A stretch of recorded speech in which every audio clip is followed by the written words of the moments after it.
How long have you been leading Chapman Learning Community? Well, as director, 6 years, but I helped found it back in 1997. So I was recruited by Tom Klein, who was a senior professor in the English department, who was charged by President Sidney Rabeau and Provost Chuck Middleton to build BGSU's first residential learning community. So we started Chapman in 97 with 130 students, and it actually was in Chapman Hall in the Harshman Quadrangle, which no longer exists. They tore that down a few years ago. Mm-hmm. Yeah. What made you want to lead? Oh my gosh. Maggie Dennison, who was my third grade teacher, started grooming me for leadership in third grade. She was a huge influence on my life, third through eighth grade for 5 years. And then I was also in scouting, and was in scouting for many years, in the long run about 28.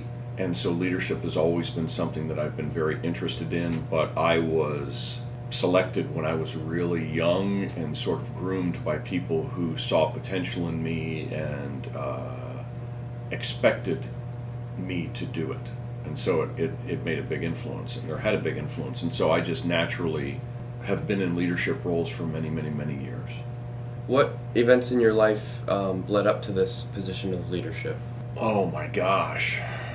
I mean, it goes all the way back. When I was a young kid, serving as a lector at Mass, we were Catholic, and so I went to a Catholic grade school, and so that put me up in front of hundreds and hundreds of people on a weekly basis. Scouting had a huge influence on me. Roy Pratt was my scoutmaster. He's still a dear friend of mine. My father suffered from cancer for 4 years. From the time I was 8, he died when I was 12. And so Roy, when my dad was really sick, had signed me up for the National Jamboree at Fort E.P. Hill in Fredericksburg, Virginia, for scouting. And I just trained for that, and right after my dad died, a month later, I was on a military base leading and doing scouting stuff. And so that led to, assistant senior patrol leader, then assistant scoutmaster. It just went up the ranks. And so Maggie Dennison and her work with me, and also Maggie's tendency to put me in leads and plays and get involved in front of people. Working with people became something that was second nature. And then leading other groups of individuals. I remember one of the things that Maggie did with me was put me in charge of all the finances for our 8th grade trip, which involved thousands of dollars and logistics and all of that. And having that faith and putting that faith in me at a young age was instrumental. So when Tom called me, I had already been in so many different leadership roles, and I was used to collaborating. I liked collaborative leadership, like we teach in Chapman. And so working with other people to collaboratively come up with solutions to challenges is something that I'm really excited about, and that's involved everything from curricula to sort of architectural design. Designing spaces for learning is something that I'm really interested too. So there have been many. I mean, it's something that's just always been part of my life. Mm-hmm. I think my father, prior to his death, had a lot of expectations of me as well. And when you set high expectations for a child when they're young, and you give them the resources that they need, and they're praised for doing well, but they're also taught to be collaborative leaders and not dominate. I'm not a manager. I don't like that type of role. So I lead by example, and I lead shoulder to shoulder with my students. And so that was just something that my father expected from me at a young age. What makes Chapman Learning Community special? It's a very special place. The fact that it takes living and learning and puts them together. So people that live together in the hall actually take classes together, and those classes are not normal sort of passive classes. They're very active, focused on experiential engaged learning. And so the students, I think, learn better by doing. So we are studying, and we're doing a lot of reading and a lot of processing, but at the same time, it's hands-on, and they're actually working with community partners to shape social change. So the fact that we've taken the living and the learning environment and put classrooms in the residence hall where students are taking classes together and supporting one another and going out and doing field work, is one thing that makes it special. The other thing that makes it really special is the type of relationship that's formed in this community, which is not normal. I was just asked about this last night. You know, what is unique about a Chapman sort of friendship? Well, on November 11th, Gretchen LeGrand and Emily Young from the first Chapman class of 25 years ago came home to see me. And they wanted to see their class photo, which is behind you. They wanted to pose with the class photo. They wanted to learn about who you are and what you're learning here and how that's changed from the time that they were here. They have remained incredible friends. Chapman students, many of them go on to be in each other's weddings, be godparents to each other's kids. The families travel together. They come back for reunions. You know, there are many employees on our campus right now that were part of Chapman's early classes, and they still are in touch with their fellow classmates. So that friendship thing is really important. I think the third thing is, because of the amount of time we spend with you, we form very powerful mentor-mentee relationships with our students that benefit both of us. If someone asks me for a letter of recommendation, I really know the people in my classes. I can speak in great detail. I could go on for pages about that student's life and their work and the quality of their work and what they're interested in. You know, we've traveled together, we've done projects together, we've been in Wednesday event together. I've had them in class. You know, there's just many special things about this program. Do we have any special Lexile or inside knowledge for community members only? Well, a mark of a great organization is that you have a history that's told through stories. Mm-hmm. Everybody's got stories. Mm-hmm. It's just like a scout troop. Mm-hmm. You know, what happened at summer camp. Yeah, I mean, there are stories that I remember. Let me tell you a story. This is an example of a Chapman story which really had a major, profound impact on me. The experience was our first year in Chapman, and it was at Harshman. And we were looking for evidence that what we were doing was having a phenomenal impact. So I walk into the Harshman lobby and I hear a piece of classical music coming from one of the lounges on the first floor of Harshman. And it was beautiful. I walked in and I had a seat, and it was a student of ours by the name of Marcos Popovich, who would go on to become president of undergraduate student government, and then would go to law school and be working nonprofits in Chicago. And I watched him play, and I was particularly interested in his love of music and his ability to play piano. That is something that your normal faculty member, unless you're in music, never gets a chance to see. So almost living among my students, I got to see certain things about them that other people wouldn't. And that is the tremendous gifts that they have. And so he was having a particularly difficult time with this piece of music, and he kept getting to the same spot and messing up and getting really frustrated with himself. And so it all worked fine until he kept failing over and over and over and over. And then what he did was he isolated that piece and played it specifically. And he finally got through it. And then he successfully got through it 2 or 3 times. And then he went back to the beginning of the piece and he played it all the way through flawlessly. And when he was done, he put the book, and he stood up and he said, well, you know, how long have you been sitting there? And I said, long enough. And he said, well, I'm struggling with this essay and I need to see you. You're going to be around this afternoon? I said, of course I'm going to be around. I'll see you at 1:30 in my office. And he came in. He was really struggling with his writing at the time. And he said to me, you know, I can't do this. I'm like, what do you mean you can't do it? Well, it's complicated. I'm working on this argument for this class, and, you know, I'm having trouble sort of forming this argument in here, and I keep getting to this section of the paper, and I keep getting frustrated, Then I was able to refer to the music. And I said, I just sat and watched you deal with the same frustration with a piece of music that you're having with this essay.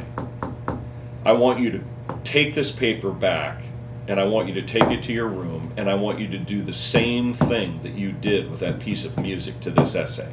I want you to isolate the part that's causing the most problem. I want you to focus on that. And then when you get that section of the paper written, I want you to go back to the beginning, and I want you to go all the way from the intro to the conclusion and make sure that it's all smooth. And so he came back to me later on, and I didn't even have him in class.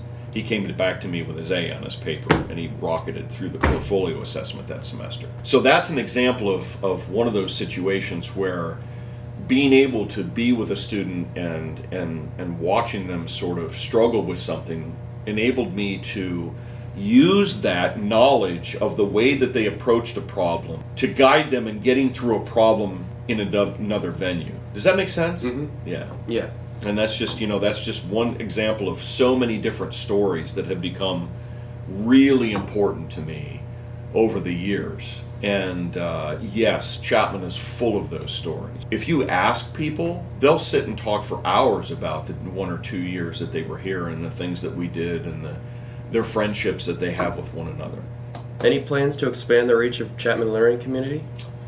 When you say expand the reach, do you mean to increase our numbers and increase the number of courses that we're offering, or what specifically are you talking about? Any plans to grow in size? Slowly. I have to have the resources in order to do this intentionally and to do it right.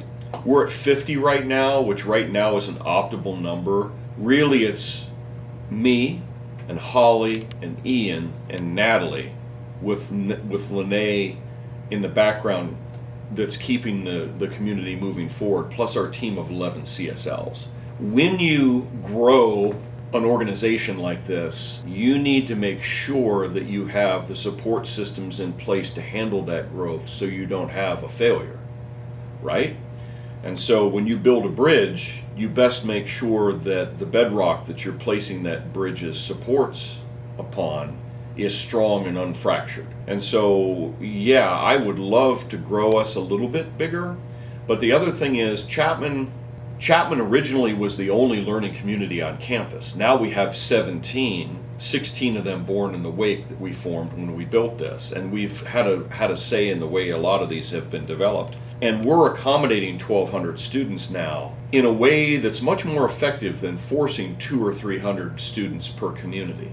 If you have smaller communities, then you're much better able to have smaller classes, and therefore the learning is deeper because everybody has a voice and everybody feels invested. And so I think we're good for right now. My main focus is to get us on the other side of this pandemic and get back to full interaction, and to get back to the days of kayaking and canoeing and climbing and caving and hiking and doing short-term study abroad.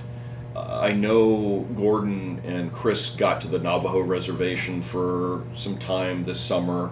We need to rebuild those connections there and refortify after the loss of a couple of our dear friends, Francis and June Burnside there. But it's also a transportation thing. If I don't have the buses to get large groups of people, it's just too much. There's too much going on right now. Mm-hmm. So I think the thing that we're doing is to very carefully move through the pandemic and keep things strong, and to just very intentionally and carefully expand. So strong base before. Yeah, I would rather have a strong family than have a weak population that we can't serve. You know what I'm saying? Yeah. Like, it's too watered down. It's there are too many problems. When you have to be able to have the resources to meet your capacity, and if you don't, then you get into trouble. And you also have to have a motivation for doing that. Mm-hmm. I mean, why would we want 100 people in Chapman? You know, I mean, it's great for getting the number of people in the learning communities, but it's just my philosophy of learning. I like to keep it smaller. I like to keep it intimate. I like to make sure that we can have a role for everyone around the table. This last question kind of goes off of a little bit of what you just talked about, but yeah. In case it sparks something else, what are your future plans for Chapman? Get beyond the pandemic. I'm working with an assessment team right now to begin to assess some of the work that we're doing. I'll give you an example. Your class, Winter Garden, for years was plagued by a problem, and that was that the Park District shuts down for your work in December. You cannot be outside doing stuff when there's a foot of snow on the ground and ice and it's 9 degrees. And they haven't always had work for you to do inside. So traditionally what happened was that was put to rest after the first semester, and then that class was fragmented and sent in to be part of our other classes within Chapman. What about the people's interest in the environment and sustainability? So 2 years ago, I put together a team to study solving that problem. And I reached out to Dick Bosdorf, who was a major horticulturalist and business owner in the region. He's also the president of the Agricultural Incubator Foundation out on 582, and I brought him in to teach a plant science class with me. So the art room, which had been abandoned since Joe Lodorecio left here and took over Arts Village from Gordon Ricketts, I went in there and Dick and I built a state-of-the-art grow lab, and we grew plants as part of that class. Well, that class is now the second half of Winter Garden. So you're outdoors for the fall, you're indoors for the spring, and then you're learning plant science, but you're also growing vegetables that are transplanted into the community garden behind the School of Art, and then they're harvested, and then those vegetables go to the student food pantry for the students to benefit. And then some of the plants that we're growing go to the roof of the Oaks Dining Center, because there's a rooftop garden there where some of the produce for the students is grown. And then we grow flowers for downtown Bowling Green beautification. And so the students have a huge experience in the technologies of growing things indoors, whether it be by LED lights or strobe. We've got some of the newest strobe technology in the world. Dick's got a patent on it. It's manufactured out of California to his specifications, and we're using it in there to test its effects on certain types of plants, certain species, certain varieties. You're not going to learn that anywhere else. Mm-hmm. And so that's an example of how we're fleshing out certain aspects of Chapman as we move along. So we'll see. That depends on the numbers and how we do moving forward. But I would say returning to our former glory days of being able to go out and really do great things, reestablish our communication with some of the nonprofits that shuttered during COVID. Tad's example. Weren't you at that for Food for Thought? I was not. Okay, well, Food for Thought occurred, and that was a former community partner of ours that really drew down operations because of COVID. And so now they're coming back, and so we dispatched a team to work with them, and now it looks good. Now we can begin to get back involved with that group. So, and all of Chapman is going to an equine therapy farm on January 16th, the healing of our veteran equine services farm in Swanton. I've been working with Amanda Held for 15 years to help my students understand how horses are being used to help trauma survivors recover. And that's a fascinating sort of thing. So we're now able to get a bus, and we're now able to go back and work on that farm. And interestingly enough, that service project was the last service project Chapman did of its size before COVID hit and shut the world down. We were out on that farm in late February, and then everybody went on spring break in that March, and I think it was March 16th, we shut the university down and moved everything over to online. Yeah. So that's the type of growth we're talking about right now. Thank you. Yeah, absolutely.